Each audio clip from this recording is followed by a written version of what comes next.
નમસ્કાર દોસ્તો, આપ જોઈ રહ્યા છો સમય વિસ ડિજિટલ મવડી કોટકથી। અત્યારના મવડી કોટક મંદિર જે આપણું આવેલું છે ત્યાં આગળ આપણે ગોશાળામાં ઊભા છીએ। આપ જોઈ શકો છો કે ગાયોને લાપસી બનીને તૈયાર થઈ ગઈ છે ને હમણાં થોડીક જ વારમાં એ લોકોને પીરસવામાં આવશે।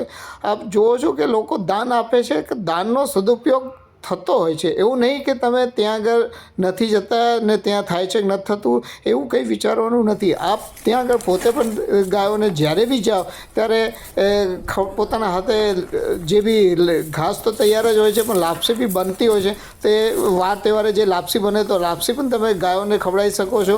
એટલે ગાયોને ખવડાવવાની પોતાને સામે પોતાના જાતે પોતાના હાથે ખવડાવવાનો એક લાવો છે અને 300થી વધુ ગાયો ત્યાં આગળ છે। આપ જોઈ શકો છો કે ગાયોની રખવાલી બી કરવાવાળા લોકો છે, મંદિરના ટ્રસ્ટીઓ બી ત્યાં આગળ હાજર છે અને જે યાત્રીગણ ત્યાં આગળ જાય છે, દર્શનાર્થીઓ જાય છે, એ લોકો પણ ગાયોને ઘાસ ખવડાવે છે, ગાયોની પૂજા કરે છે અને ઘણા બધા કાર્યક્રમ ત્યાં આગળ મંદિરમાં થતા હોય છે। ત્યારે બી ઉત્સવ જે બી ઉત્સવ હોય ત્યારે બી આ કહેવામાં આવે છે કે ગાયોને તમે પોતાના હાથે લાપસી ખવડાવો, ઘાસ ખવડાવો, કોઈ ચાર્જ લેવામાં આવતો નથી। તમે ખાલી ગાયોના પૈસા ત્યાં આગળ મંદિર મવડીમાં ઓનલાઈન જ લખાવવાના હોય છે, લખાવી શકો છો।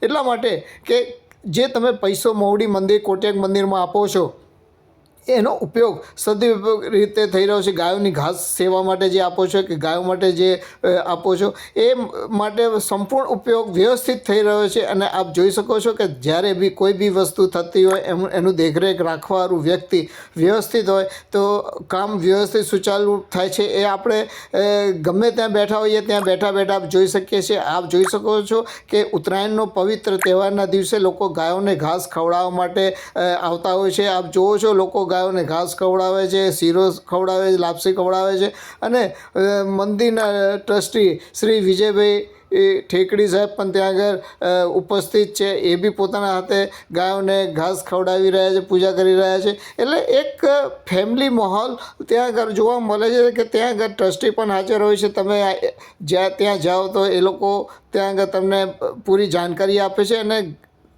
આપ ગાયોની સેવા માટે પૈસા લખાવી શકો છો, ઓનલાઈન બી લખાવી શકો છો, મંદિરની ટ્રસ્ટની વેબસાઇટ ઉપર જઈને પણ લખાવી શકો છો।